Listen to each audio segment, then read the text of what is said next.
잘 활용하시고 직원들이 지하철 기관사 43살 이모 씨가 숨진 지 19일째. 고인의 연결식이 회사 앞에서 열렸습니다.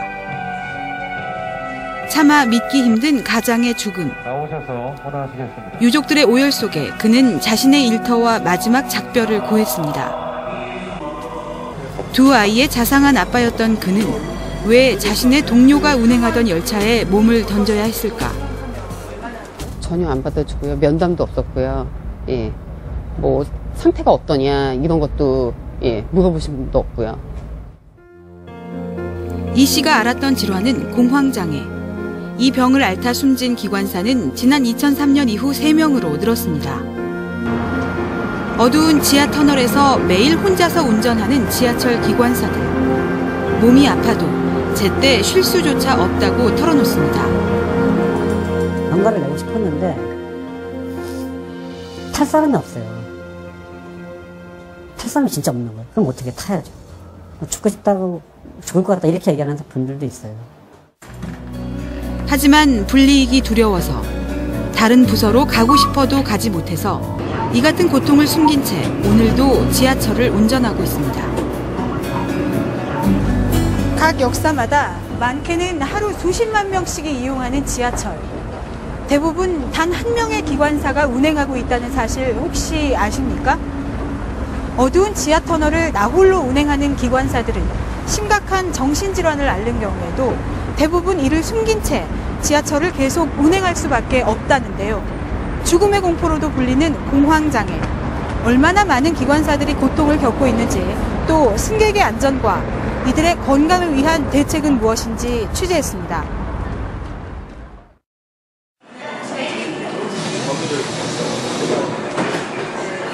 지하철 5호선 답심리역. 막 운행을 마친 기관사가 다음 순번 기관사와 교대하고 있습니다. 가슴에 근조 리본을 달고 있는 기관사들. 역에서 교대 시간을 기다리는 한 기관사를 만나봤습니다. 자신도 공황장애라는 진단을 받고 치료를 받았다고 합니다. 저도 공황장애입니다. 정말요? 6년 전에 진단받았어요. 열차의 맨 앞 조종실. 기관사의 시야에 들어오는 것은 어둡고 긴 터널뿐입니다.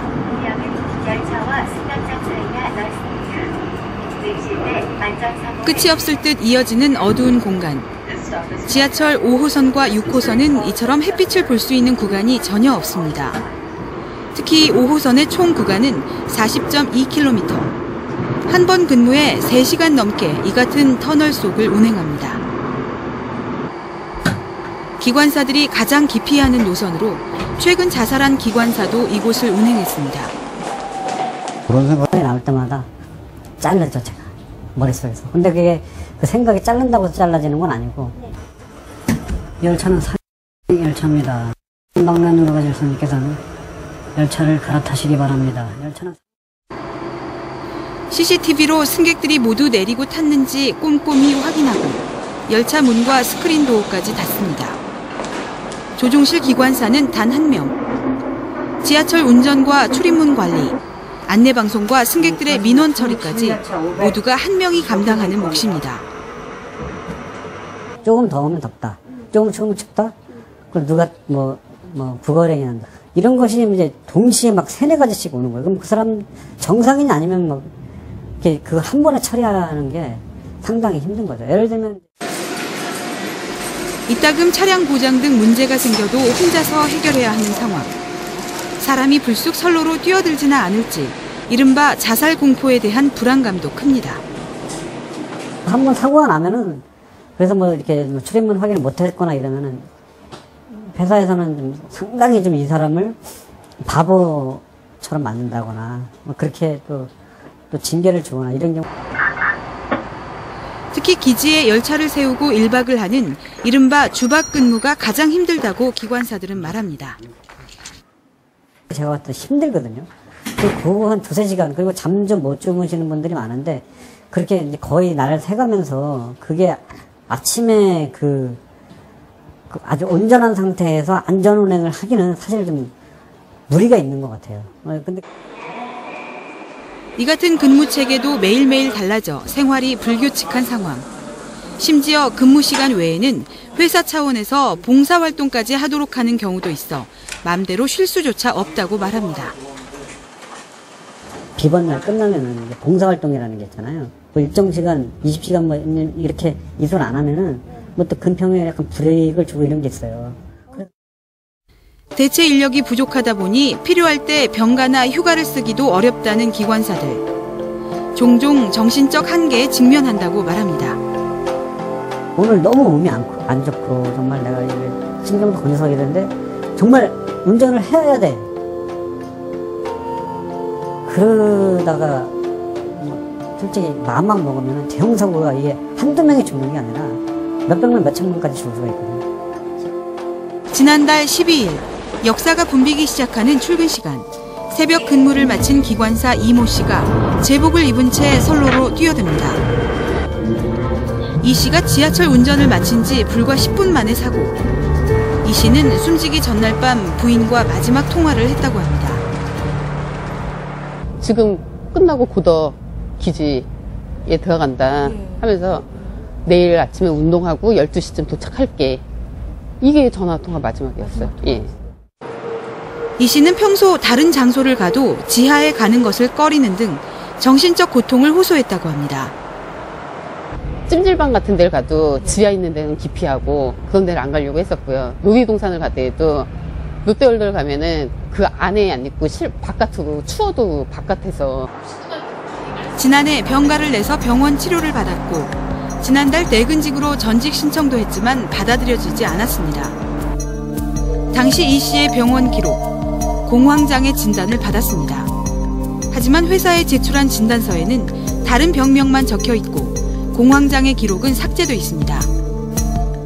이 사회적인 불이익 때문에 고인께서 선택한 상황이었었는데요. 공황장애 진단서를 이제 제출하는 것은 최대한 뒤로 미루고 어떻게든 회사에 이제 복귀해서 일을 하고 싶다.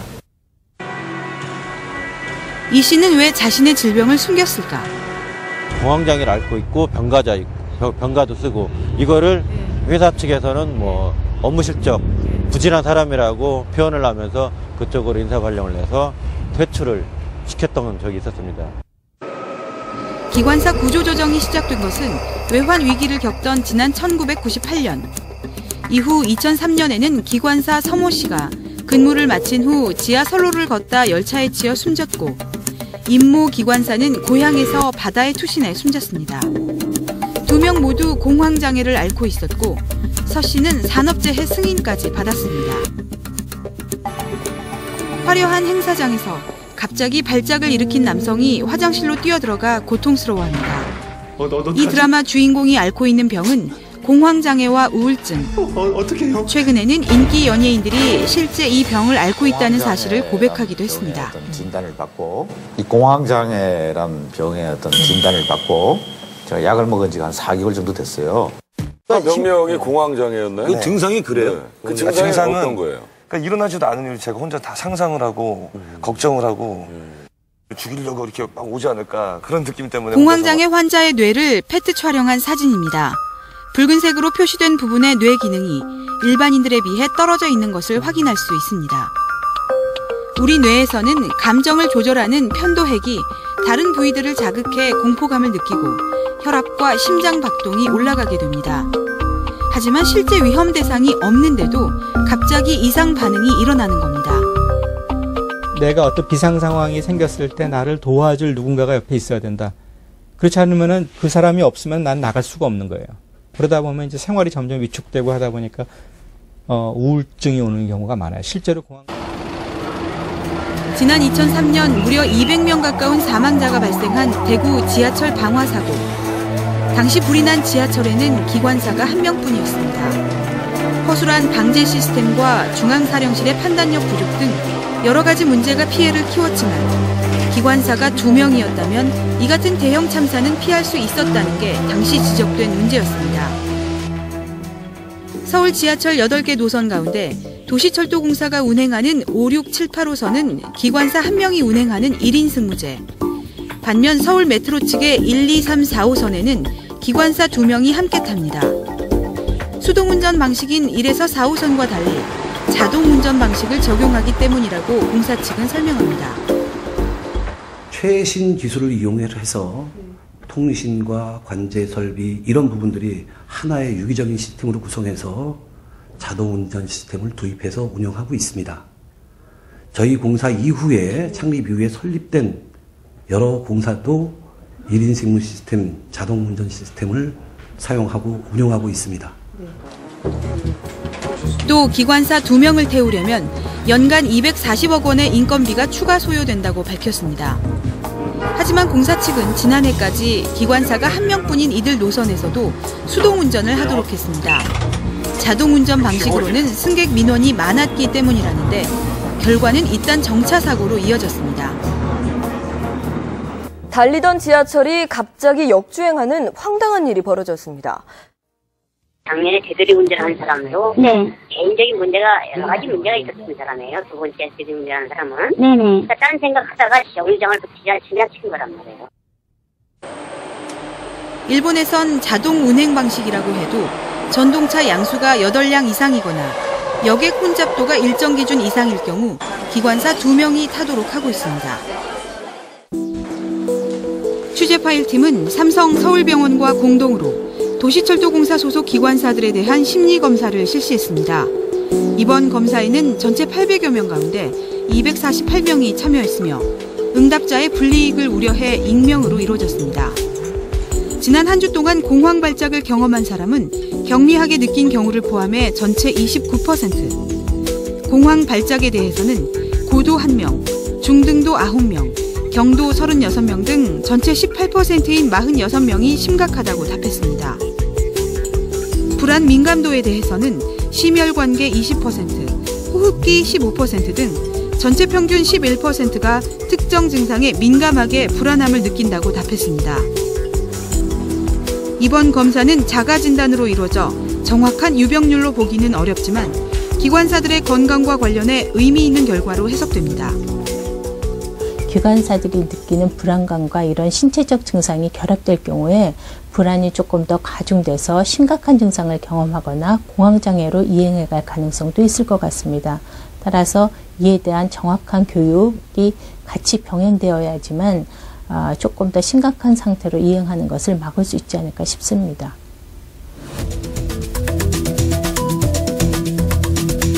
하루 1000만 명이 이용하는 지하철.